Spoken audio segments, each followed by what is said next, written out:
Har davrani, har yerni bir telbasi bo'ladi. Har mahallani bir telbasi bo'ladi.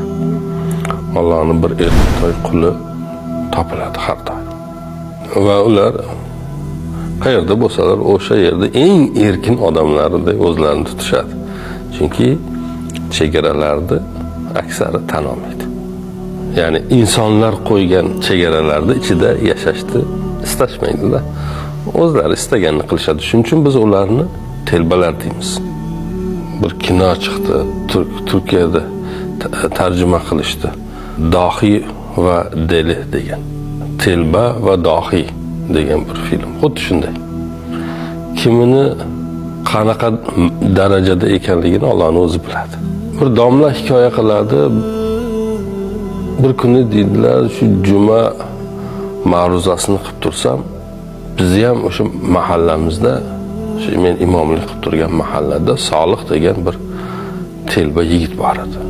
O'sha Solih degan telba yigit jumada ma'ruza eshitib o'tirgan odamlarning ichidan shu shaxtam qadamlarni tashab menga qarab yurishni boshladi. Rost ichimda hadiksiradim, tinchlikmikin?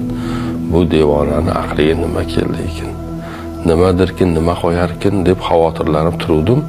Yonimga kelib qulog'imga shivirladi. Domla dedi, bugun xutbani men o'qiyman dedi. Endi nima deyapsan? Bor naraqa deb bo'lmaydi. Aqling joyidami? Deb bo'lmaydi.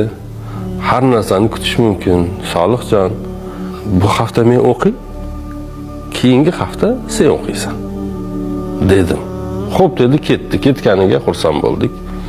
O'sha kuni juma namozini o'qidik. Oradan vaqt o'tdi.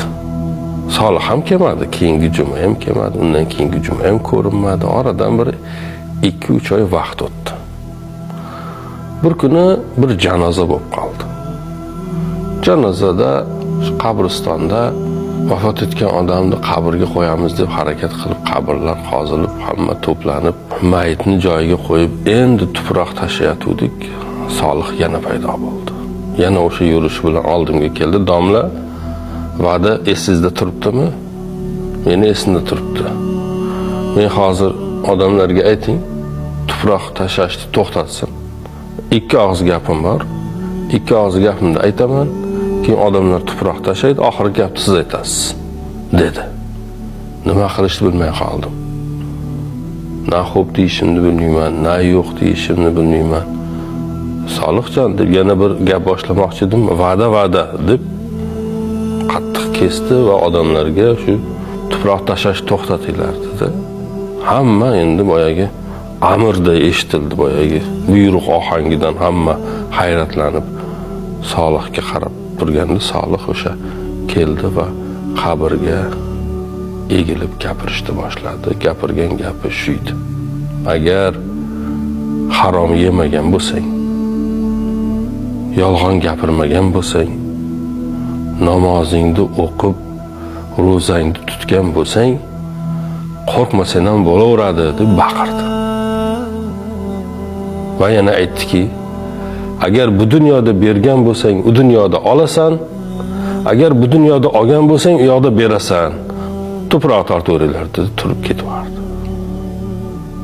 Undan keyin dedi domla, men nima deyishni bilmay qoldim, chunki Solih bu 2 jumla gapi bilan butun dinimizni nimaligini tushuntirib qo'ygandi. Harom yemagan bo'lsang, yolg'on gapirmagan bo'lsang, namozingni o'qib, ro'zangni tutgan bo'lsang, u yoqda qo'rqadigan ish yo'q. Bu dunyoda bergan bo'lsang, u yerda olasan.